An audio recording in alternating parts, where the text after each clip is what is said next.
Jeremias. Ang mensahe tungkol sa Amon. Ika-49 na kabanata. Ito naman ang sinabi ng Panginoon tungkol sa mga taga-Amon. Kayong mga sumasamba sa Diyos-Diyosang si Molek. Bakit niyo tinitirhan ang mga bayan ng lupain ni Gad? Wala bang lahi si Israel na magmamana ng lupain ito? Ako ang Panginoon ay nagsasabing, darating ang araw na ipapasalakay ko sa mga kaaway ang Raba. Wawasakin ang lungsod niyong ito, pati ang mga baryo sa palibot ay susunugin.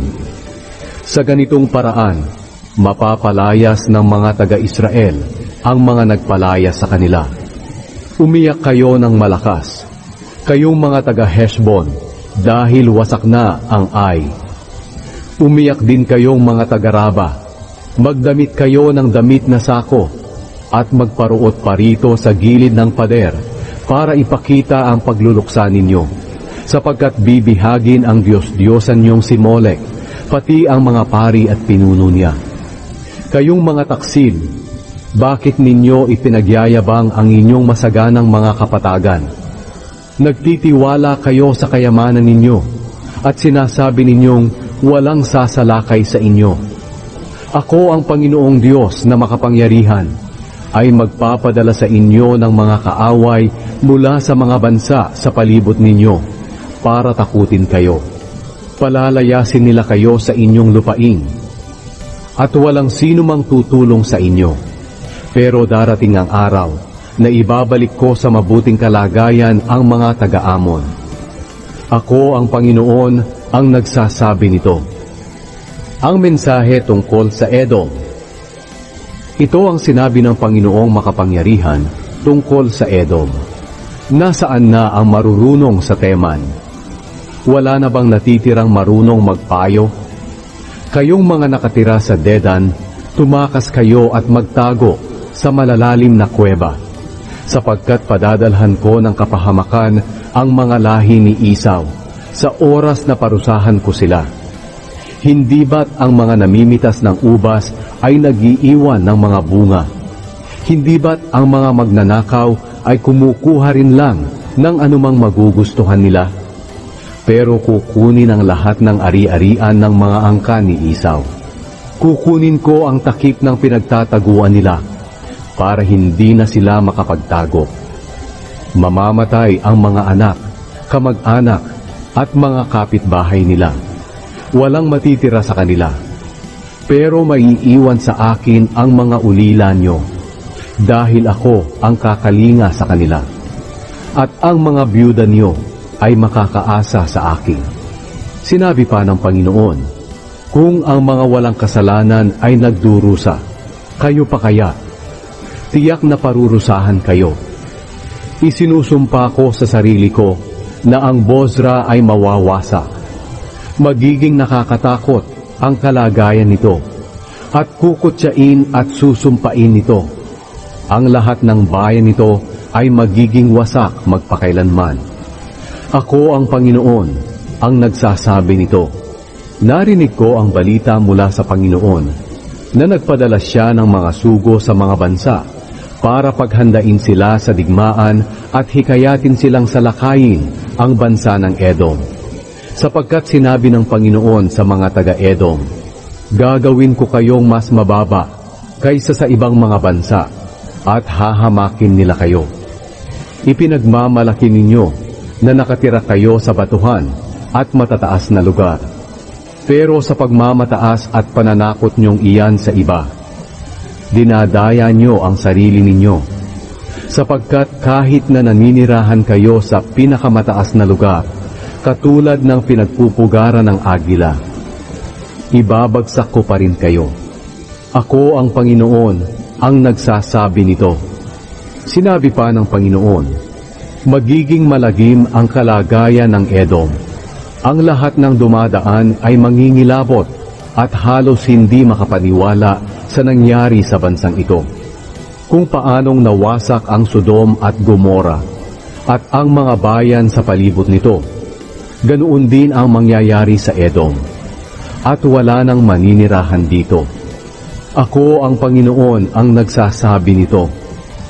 Bigla kong sasalakayin ng Babylonia katulad ng leon na galing sa kagubatan malapit sa ilog ng Hordan. Sasalakay patungo sa pastulan ng maraming tupa. Magsisitakas sila at pipili ako ng taong mamamahala sa Edom. Sino ang maitutulad sa akin? Sino ang mangangahas na kalabanin ako? Sino ang pinunong makakalaban sa akin? Kaya pakinggan nyo ang binabalak kong gawin laban sa Edom, pati sa mga mamamayan ng Teman. Bibihagin ko ang mga anak nila, at gigibain ang mga tahanan nila. At dahil sa matinding pagkawasak ng Edom, mayayanig ang lupa, at ang iyakan ng mga taga roon ay maririnig hanggang sa dagat na pula. Tingnan nyo, ang kaaway ay parang agila na lumilipad na dadagit sa mga taga-Bozra. Sa panahong iyon, matatakot at magiging parang babaeng malapit ng manganak ang mga sundalo sa Edom. Ang mensahe tungkol sa Damascus. Ito ang mensahe tungkol sa Damascus. Natakot ang mga taga-Hamat at taga-Arpad sa masasamang balita na narinig nila. Naguguluhan at nanlulupaypay sila at hindi mapalagay katulad ng maalong dagat. Nanghihina ang mga taga-Damascus at tumakas sila dahil sa takot. Takot at sakit ng damdamin ang nararamdaman nila na para bang babaeng malapit ng manganak. Ang tanyag at masayang lungsod ng Damascus ay itinakwil. Ang mga kabataan niyang lalaki ay mamamatay sa mga lansangan, pati ang lahat ng kawal niya. Susunugin ko ang mga pader ng Damascus, pati ang matitibay na palasyo ni Haring Ben-Hadad. Ang mensahe tungkol sa Kedar at Hazor. Ito ang sinabi ng Panginoon tungkol sa Kedar at mga kaharian ng Hazor na sinalakay ni Haring Nebukadnezar ng Babylonia. Humanda kayo at salakayin nyo ang Kedar. Lipulin nyo ang mga taong ito ng silangan. Ang mga tolda, kawan, mga ari-arian, at mga kamelyo nila ay sasamsamin. Sisigaw sila, napapaligiran tayo ng mga nakakatakot nating kaaway. Mga taga-Hazor, magmadali kayo at tumakas. Ako ang Panginoon ay nagsasabing magtago na kayo sa mga kuweba. Nagplano ng masama laban sa inyo, si Haring Nebukadnezar ng Babylonia. Ako ang Panginoon ang nag-utos sa kanila. Lusubin niyo ang mga taong namumuhay ng tiwasay at walang anumang ikinababalisa. Walang trangka ang pintuan ng lungsod nila at nabubuhay sila na sila-sila lang. Ang mga kamelyo nila at ang lahat ng kawan nila ay magiging inyo. Pangangalatin ko ang mga taong ito na nakatira sa malayong lugar at pasasapitin ko sa kanila ang kapahamakan mula sa kung saan-saan. Ako ang Panginoon ang nagsasabi nito. Magiging malungkot ang Hazor magpakailanman at walang taong maninirahan doon, kundi magiging tirahan na lang ng mga asong gubat. Ang mensahe tungkol sa Elam. Ito ang sinabi ng Panginoon kay Jeremias tungkol sa Elam noong nagpasimulang maghari si Zedekiah sa Huda. Sinabi ng Panginoong makapangyarihan, papatayin ko ang mga tagapana ng Elam, ang pinakamahusay nilang mga kawal. Sasalakayin ang Elam ng mga kaaway mula sa lahat ng panig, at pangangalatin ko ang mga mamamayan niya sa lahat ng dako. Bibihagin sila sa lahat ng bansa sa buong daigdig. Lilipulin ko sila sa pamamagitan ng mga kaaway nila na nais pumatay sa kanila. Talagang pasasapitin ko sa kanila ang kapahamakan dahil sa matindi kong galit sa kanila. Ako ang Panginoon ay nagsasabing ipapasalakay ko sila sa mga kaaway nila hanggang sa mawala silang lahat.